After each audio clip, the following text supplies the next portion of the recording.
Jeremiah here with Kirk Tousaw, the lawyer in the landmark edibles and extracts marijuana case, who just won a big success in the Supreme Court of Canada. Kirk, good to have you on the show again. Jeremy, thanks for having me. It's always a pleasure. Wow, what a big win, Kirk. This one's a huge one for us. And you've been doing a ton of media about it in the last day. You must be really tired. Well, it's an exciting time to be part of the medical cannabis law reform movement. It was very gratifying to see the Supreme Court of Canada hand down a unanimous decision protecting patient rights, patient medical autonomy, and confirming that sick and suffering Canadians who find benefit from medical cannabis in form other than the dried buds of the plant was the right decision. It's something that Ted Smith, Owen Smith, myself, and all the witnesses have been working for a lot of years now. It's nice to come to the end of a long journey and have to be a unanimous victory on that issue.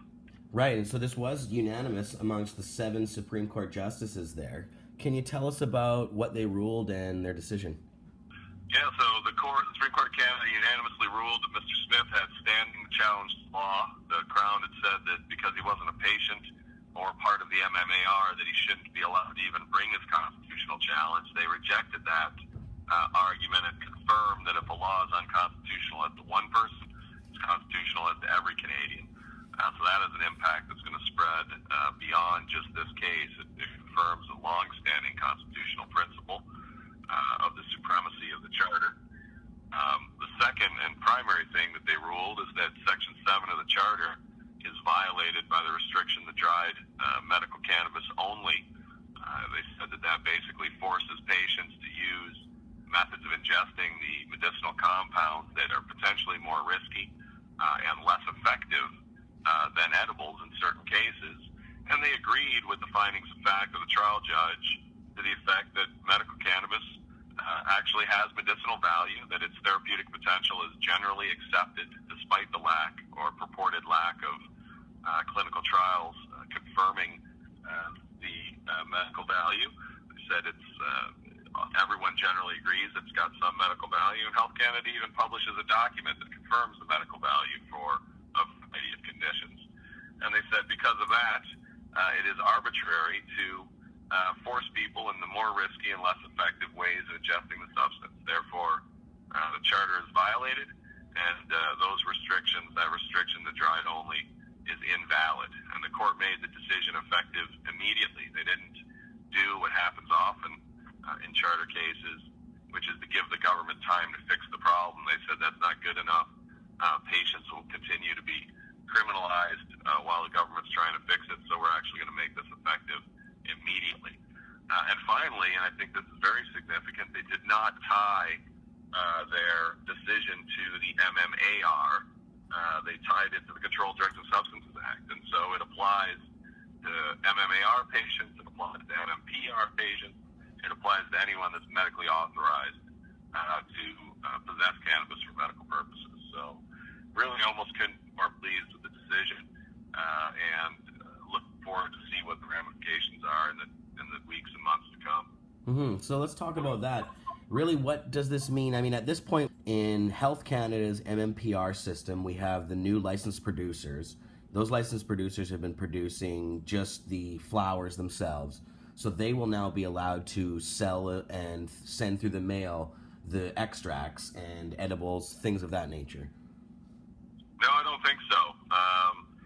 The MMPR is a comprehensive regulatory scheme that involves the issuance of licenses to produce, to store, and to distribute dried marijuana only.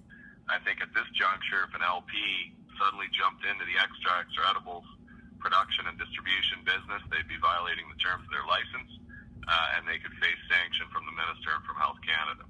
What this decision certainly does is protect patients. First and foremost, patients are now protected in their possession and consumption of these derivative medicines. That's the number one takeaway. The unanswered question really is about supply and how patients get their hands on these products if they're not in a position to make them themselves, or if it's unwise for them to make them themselves. So right now, dispensaries are really filling that supply void, and I think will probably continue to do so for the foreseeable future. The question is, does this decision enhance their legal status or bolster defenses that may be available to them if the police investigate and arrest, and if the Crown prosecutes people for operating dispensaries? And that's probably a question that will have to be answered in future litigation.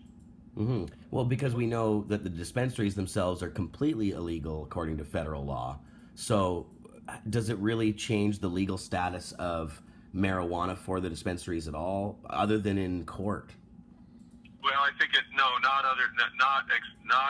not legislatively, no. I think it does provide dispensaries with an additional defense on charter grounds, essentially saying to the government, as was said in the Hitzig case back in 2003, you've given, patients have a legal right to access these medicines, but they have no legal supply options, and that's a charter problem because it forces patients to consort with the black market to obtain medicine, and that's an affront to the rule of law.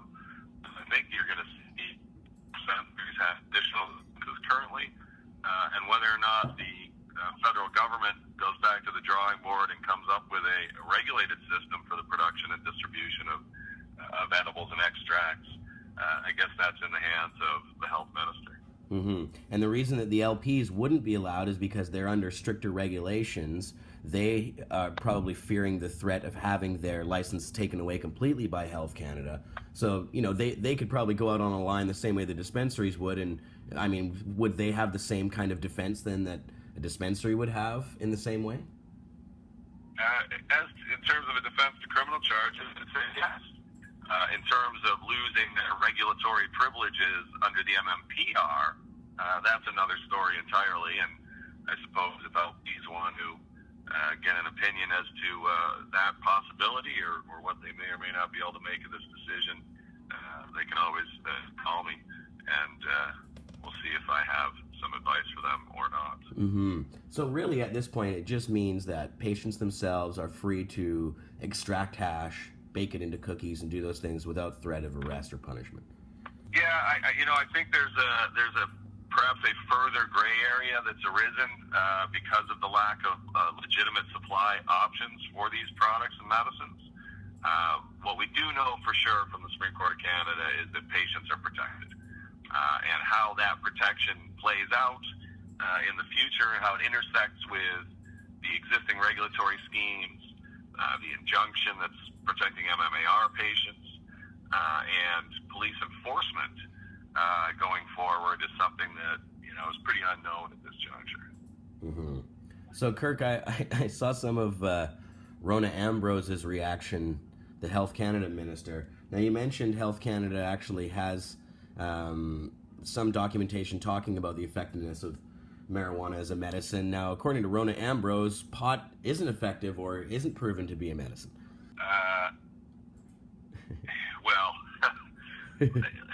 Her comments. Here's the problem with the minister.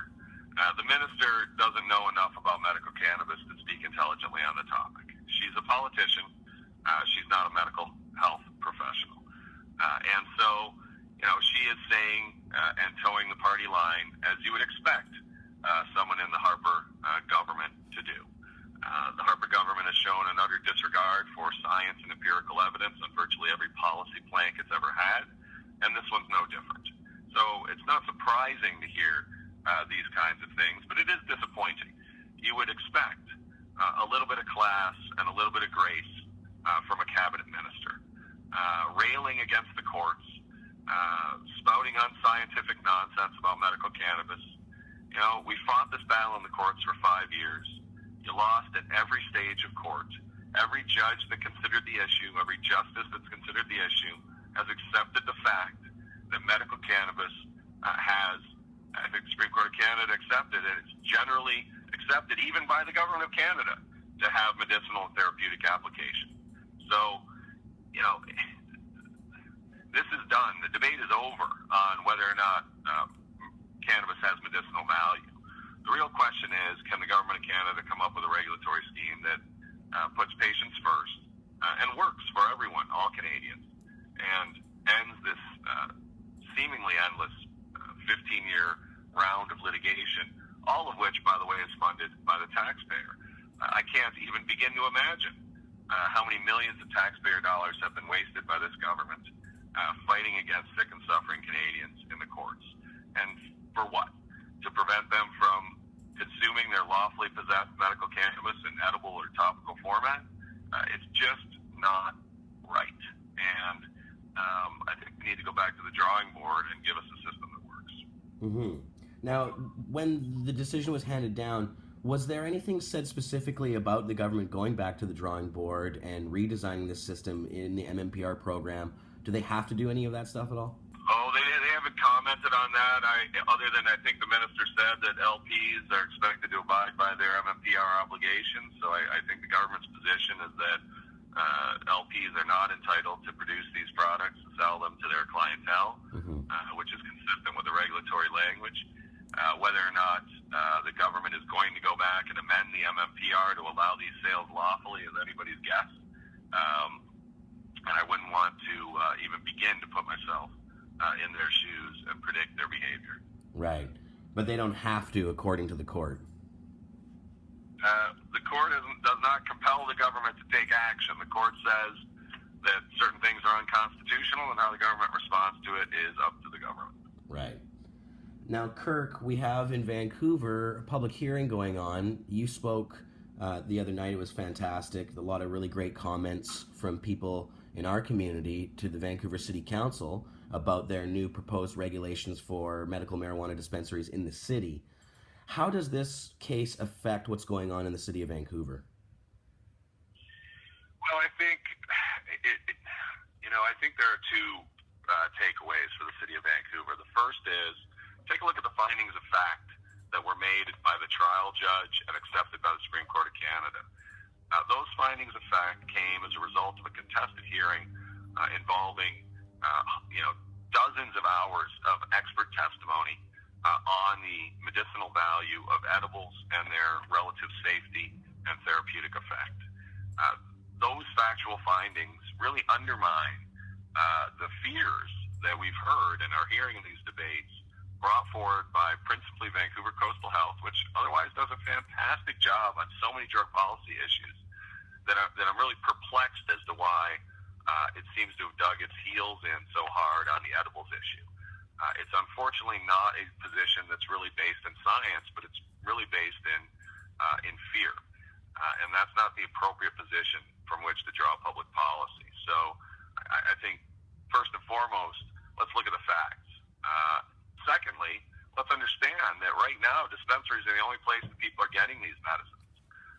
And the Supreme Court of Canada has said very, very clearly that people have a right to them.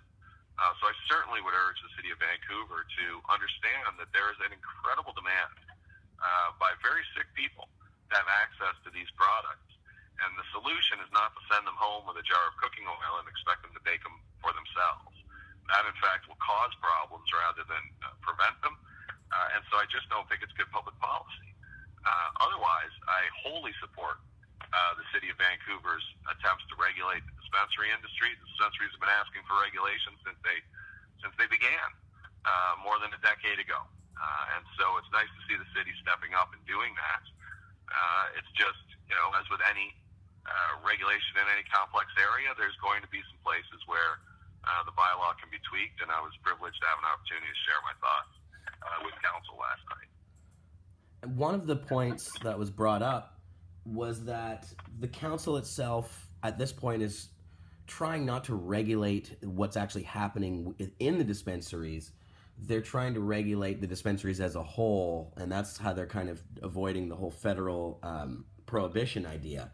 But you pointed out that by banning the edibles completely, they essentially are regulating the product rather than doing what they say they're doing. So is that a fine line there? It seems odd that the federal government has completely banned it, but the city of Vancouver is going forward with it anyways.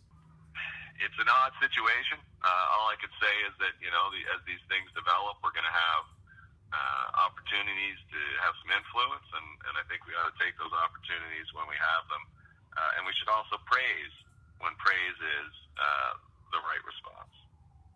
Absolutely. Yeah, it seems like to me the rules themselves are mostly fair. Some of the stuff about proximity to schools and to other dispensaries seem a little troubling because it would shut so many of them down. Is there anything that stands out in the Vancouver rules that you disagree with? The proposed Well, rules. certainly the ban on edibles is a problem.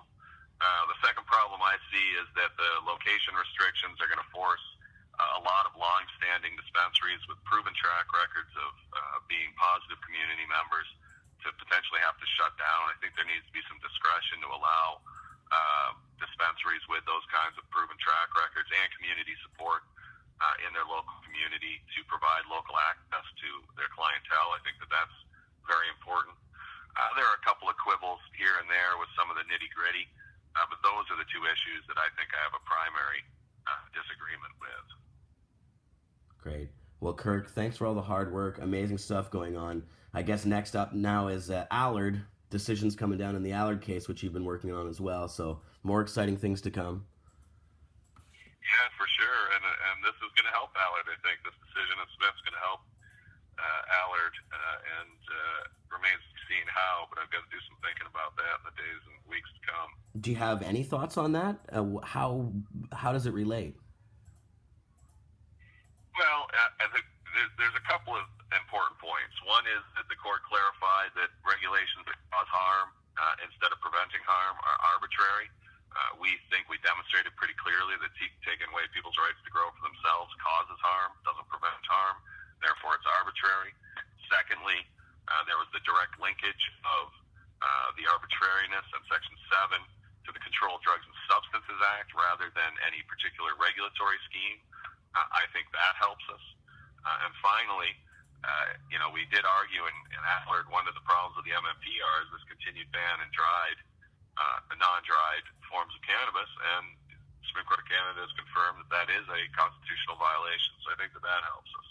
Those are my sort of initial takeaways, but certainly there's more to think about as we want to move forward. Fantastic. Well, we're taking some big steps forward here, Kirk. Thank you so much for everything you do, and we'll talk again soon.